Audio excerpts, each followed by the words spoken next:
मातंगी जी, राजस्थान से। राधे राधे महाराज जी। महाराज जी, प्रभु के संकेत को और अपने मन के विचारों को, इन दोनों में अंतर कैसे समझें? शास्त्र ज्ञान। तस्मात् शास्त्रम प्रमाणम ते कार्याकार्यो व्यवस्थित। जो तुम्हारे अंतःकरण में आ रहा है, यदि वो शास्त्र विरुद्ध है तो कभी भगवत प्रेरणा नहीं हो सकती, वो मन की वासना है। यदि शास्त्र सम्मत है तो भगवत प्रेरणा है, शास्त्र के विरुद्ध है मन की वासना है। शास्त्र प्रमाण। इसीलिए सबको चाहिए कि नित्य शास्त्र स्वाध्याय करना चाहिए। कभी गीता जी, कभी श्रीमद् भागवत जी, रामचरितमानस जी, वेद पुराण शास्त्र सब बहुत हैं।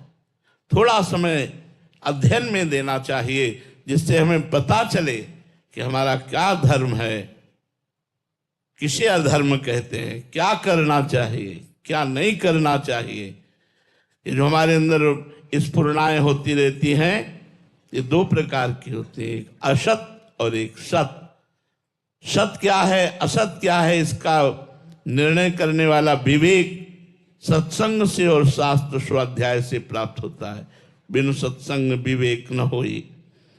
तो विवेक के द्वारा निर्णय किया जाए कि ये शास्त्र सम्मत कार्य है या शास्त्र विमुख। शास्त्र विमुख वासना दुर्वासना और शास्त्र सम्मत कार्य उपासना, उपासना से भगवत सुख और शास्त्र विरुद्ध वासना दुर्वासना से नरक का दुख, ये प्राप्त होता है। रीमा जी, मुंबई से। महाराज जी, मुझे गुरु चाहिए, वो कैसे और कब मिलेंगे? मुझे कैसे पता चलेगा कि ये मेरे गुरुदेव? भगवान से प्रार्थना करो, हे सच्चिदानंदमय श्री कृष्ण,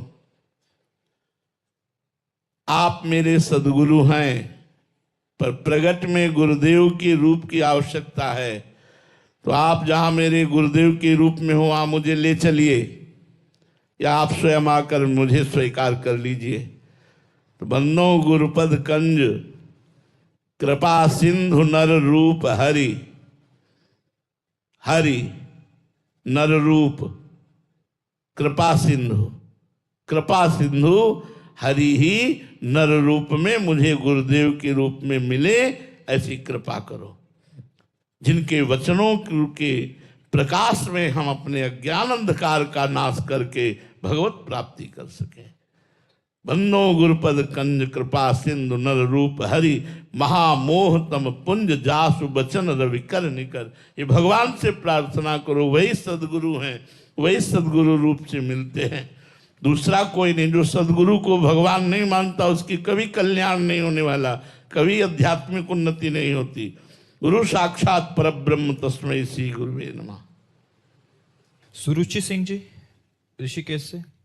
राधे राधे महाराज जी। महाराज जी, भगवान शंकराचार्य जी ने प्रश्नोत्तरी में शत्रु कौन है जो मित्र सा लगता है के उत्तर में कहा है पुत्र आदि। महाराज जी, इसमें क्या रहस्य? मित्र सा लगता है परंतु शत्रु है, इससे तात्पर्य? देखो, भगवत प्राप्ति जब करनी होती है तो सर्वतो मनुष्यो असंगमादौ, सबसे मन हटाकर प्रभु में लगाना है। सबसे मन हटाकर।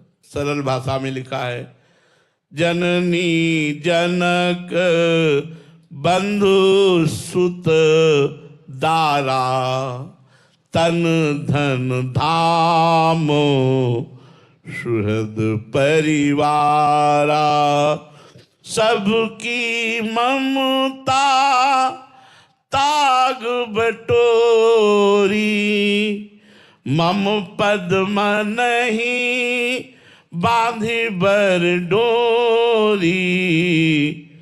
सबकी ममता ताग बटोरी, मम पद नहीं बांधी बर डोरी। पुत्र में, पति में, परिवार में, सब में मेरा भगवान विराजमान है, इस भाव से प्यार करो। अगर पुत्र को शरीर भाव से प्यार करोगी तो मोह हो जाएगा, मोह हो जाएगा तो भगवान की भक्ति नहीं बनेगी। मोह गए बिनु राम पद होए न दृढ़ अनुराग। तो मोह त्याग के लिए भगवान शंकराचार्य जी उस मोह को कहते हैं कि ये पुत्र आदि में जो मोह है यही शत्रु है भगवत प्राप्ति करने के लिए, यही हमें भगवत प्राप्ति नहीं होने दे रहा। तो क्या हम अपने पुत्र का त्याग कर दें? नहीं, और प्यार करो, लेकिन उसमें भगवान मान के प्यार करो कि इसमें भगवान विराजमान है। मेरे पुत्र में, मेरे पति में, मेरे सास ससुर में, मेरे परिवार में, चराचर जगत में, सब में भगवान विराजमान। फिर आपको कोई बाधा नहीं रहेगी, वो आपकी उन्नति का कार्य होगा। तो वहां मोह को शत्रु बताया गया, ना कि पुत्र को। पुत्र आदि में जो मोह है वो शत्रु है। मोह माने अज्ञान, अज्ञान, ममता। ये मेरा पुत्र है, नहीं, नाथ सकल संपदा तुम्हारी, मैं सेवक समेत